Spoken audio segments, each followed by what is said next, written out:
we're trying to encourage people to do the ultimate, and that is to walk away from anything. You see what I'm saying? It's keeping you from a higher level, and sometimes, even if you end up by yourself, it's better than being in some bullshit that you know ultimately ain't gonna never be nothing. Because even if you by yourself, there's the 1/1,000,000th of a chance that there's some possibility. But one thing is definite with a person, you see what I'm saying? That's not in sync and never will be, you're trapped in slavery. God damn. You see what I'm saying? That's it, bro. I tell anybody, and children, I don't give a damn if they fucking 2 days old, should not be the criteria. That's right. Or why you stay. You understand what I'm saying? Yeah. Because children can adapt to anything. I know I do. You know what I'm saying? You can't miss what you can't measure. Here's something else that you want to begin to do in order to make this your decade. You want to begin to get all the toxic people out of your life.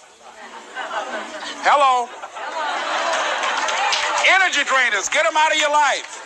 See, ladies and gentlemen, it takes a lot of energy to reach your goal. It takes a lot of emotional, mental, and spiritual energy to reach your goal. And you can run faster with 100 who want to go than with one around your neck.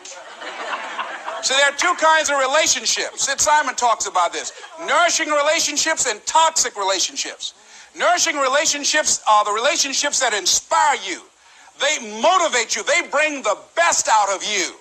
Toxic relationships are relationships with people that always criticize you. All they can do is find fault. All they can do is just exploit your weaknesses. All they can do is remind you of the mistakes that you've made in the past. These people are bad for your health. Toxic people can run your blood pressure up. One apple can spoil a whole barrel. One negative energy drainer can spoil your whole life. I know people whose lives have been ruined because somebody wasn't good for them. See, there are some people that aren't good for you. Hello?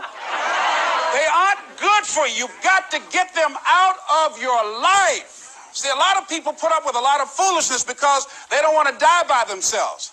Here's what I believe. I believe in a one-to-a-box theory.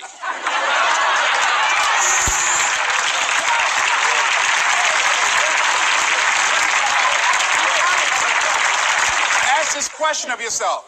Make a list of who you communicate with most and ask yourself the question, what kind of person am I becoming because of this relationship? Is it helping me to grow mentally and emotionally and spiritually? Am I becoming a better person because of this relationship? Do they bring out the best in me? Do they inspire me?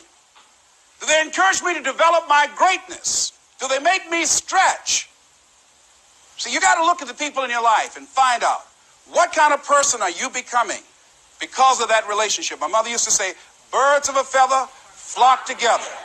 You run around with losers, you will end up a loser. Unconsciously.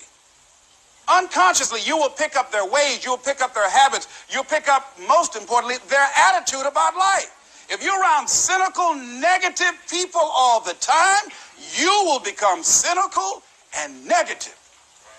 So you got to watch yourself. Many of us are living out the lives of other people, living out their conclusions, living out of their consciousness. There's a pattern that you have to learn about yourself. And to me, evolving is eliminating. Because people are going to tell you so many things and show you so many things. But evolving requires elimination. You have to eliminate the things that no longer evolve you. I tell the brothers, just like I tell the sisters, if you have a woman that you've been working with for months or years, and you can't get that woman to get in agreement with your program, then get rid of her and get another one.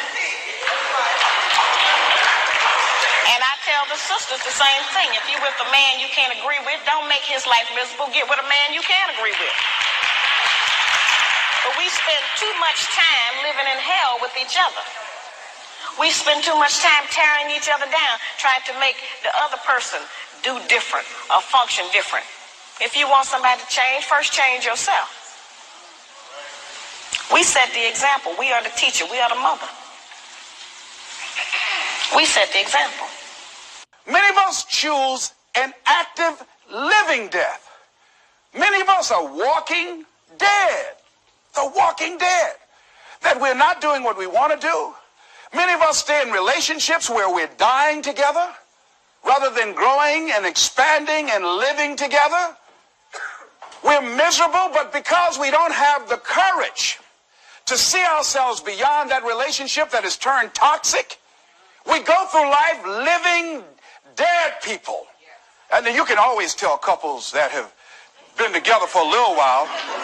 Go in a restaurant, the ones sitting side by side, giggling and talking to each other, feeding each other with their fork and spoon, they just got together for 1 week.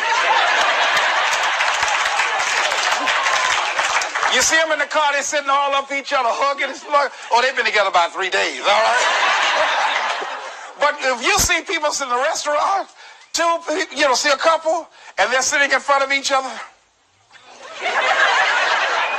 Takes so long for this food, I wonder when they're going to hurry up. Those are the married ones. Oh, but what if I know people have been married for years, living in 2 separate rooms, sleeping in 2 separate beds? Well, it's cheaper to keep it. Not necessarily. It's according to the price you want to pay. See, the price of peace of mind, the price of living the truth, of being honest with yourself and say, wait a minute, it's got to be more than this. So you've got to decide, wait. Even if things don't work out, even if I experience defeat or failure, that does not make me a failure. It's a difference between failing and being a failure. If things don't work out, if you don't produce the results you want, that's all. But don't confuse who you are with the results that you produce.